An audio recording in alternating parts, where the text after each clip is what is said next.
All right, everybody. Today we're going to start with exterior stuff.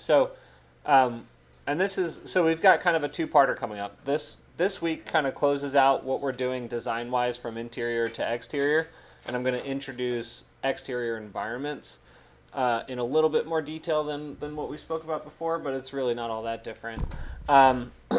And And then the second part is next week, where we're going to have to really understand what we can do differently with the camera at a full-scale model like this, or a rather small-scale model, and how much easier it is to work with camera settings when you're working in different scales, depending on what you're trying to do.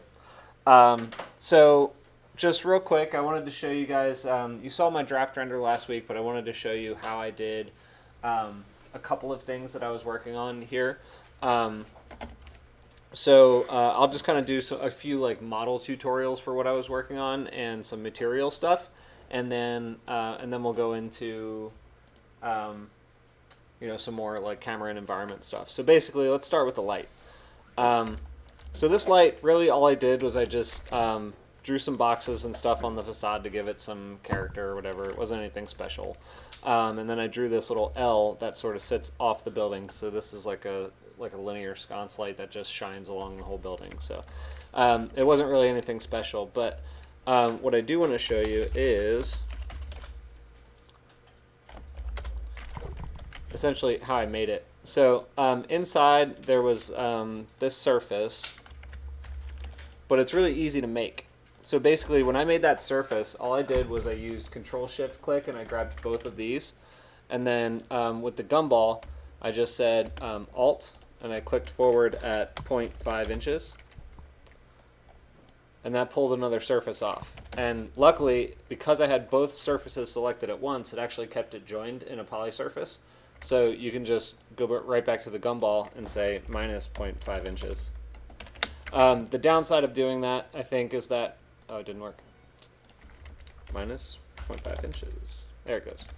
The downside of doing that is that if you're going to take a rendering like this, and I switch this to a light layer, so I created a exterior light strips layer. Change that object. Oh, that's the, oh, sorry, exterior light surface. There we go. So the downside is, like, if I'm going to take a rendering, I can actually see that surface inside this, the back side of it on this little edge. So it is really important for you to grab the two edges that are closest to the camera and actually move them in. I think I did like 3/4 of an inch. But if you find that you're still able to see it, you can move it in a little bit further.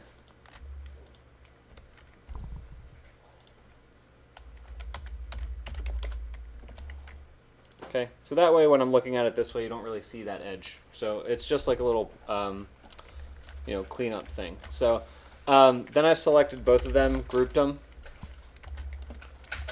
went over here and did array. I said I just kind of guessed at like 25 of these things. Nothing in the Y direction, nothing in the Z direction. And the cool thing about the spacing is you can kind of just place it graphically wherever you want it. So if I wanted it to be about, almost 2 items of thickness across, then hit enter, you can select that. So I like to just overestimate and just delete the excess in a lot of cases. Okay, so this is just like another, I guess, pro tip for creating repetitive elements. Always group them before you start doing any sort of array and stuff. But if you're building repetitive lights, like we did in the sconce category, like when we were doing the interior lights, you want to make sure that those are grouped before, and it has all the elements built into it ready for your rendering, or if you need to do subtractions before you start doing arrays and spacing and all that stuff. It just makes it a lot easier to work with. Looks pretty good. Okay. The other thing that I did that I didn't show you before was creating the exterior hallway light thing. So I did that pretty simply. It was the warm emitter cove light material, because it's a surface-based material. So all I did was Control-Shift-Click this thing, and then I kind of Alt-clicked it a little bit forward to create another surface. Then I grabbed that surface. Actually, you could just grab the edge of the surface and just kind of yank it this way. That's all you really need to do. And then just select it, and then select this and say assign to selected. So one thing I think I didn't do to these groups, which is unfortunate, I should have assigned them material ahead of time. It would have made it easier, but now I can't select, in theory, I can't select the surface itself because it's a group.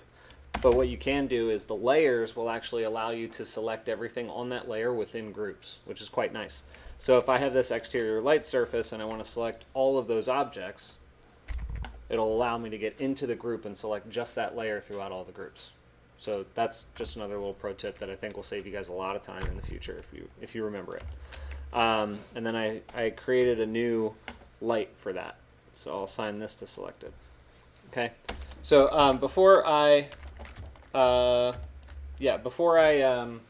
do a test render, I do also want to walk through what the light settings were that I used. So you guys are familiar with this one here was the cove light that we had inside. If you render it and you find that it's too weak because it was for an interior render and this is for exterior where there are a lot of other light influences, you could always just duplicate it and then bump up the wattage. It's going to look really bright, but we'll call this Cove Exterior.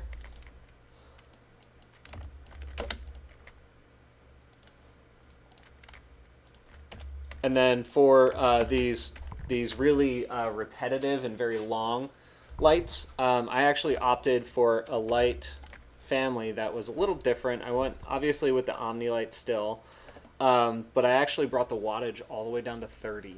When I did my test render on Tuesday, I kind of felt like I could have used a little bit more play with that. So if you want to start at something like 100, that's pretty good too. It gives you a lot of light, but you know that you can just lower the light in the actual rendering engine too. Okay, let me select those again. Assign to selected. And yeah, I'll talk to you about modifying these materials. Well, I kind of already talked to you about modifying the materials. I don't think I need to go through that at one again, right? Because all I did was I changed the base surface colorization really, and then it just created that metallic material in a somewhat blue tint and a somewhat orange tint. What questions do you have? Okay, I'll do a test render and then you can take a look at it. Well, you guys have already seen the test render, but I'll get it in this video.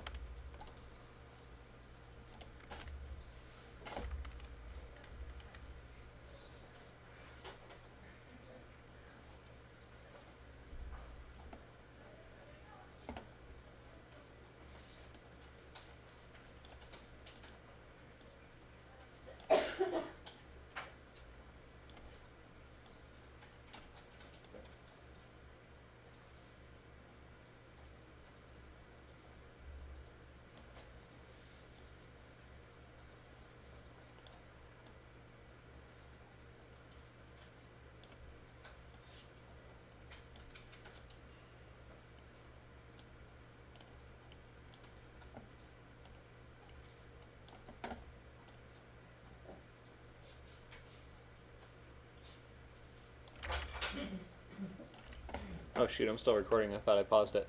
Anyway, so what I did was basically I had to mess with the ISO and shutter because my environment settings, and we'll talk about this in a little bit, but my environment settings were set to dark exterior, or nighttime exterior or something like that. And then I turned my interior lights off, and I could actually turn this off. Oh no, that's the other one. I turned my interior lights off, and then I increased the wattage on my exterior lights to a level that I'm comfortable with. So something like that. I could turn this one. Actually, I like that one pretty much maxed out. And then, the sun settings, I increased the sun intensity so that I could get like a really nice kind of late in the day shadow cast off of adjacent buildings. Okay. So with that said, I think that's pretty much all you need to know about setting your exterior lights, a couple of modeling tips. Cool. So let's go into environment stuff in the next one.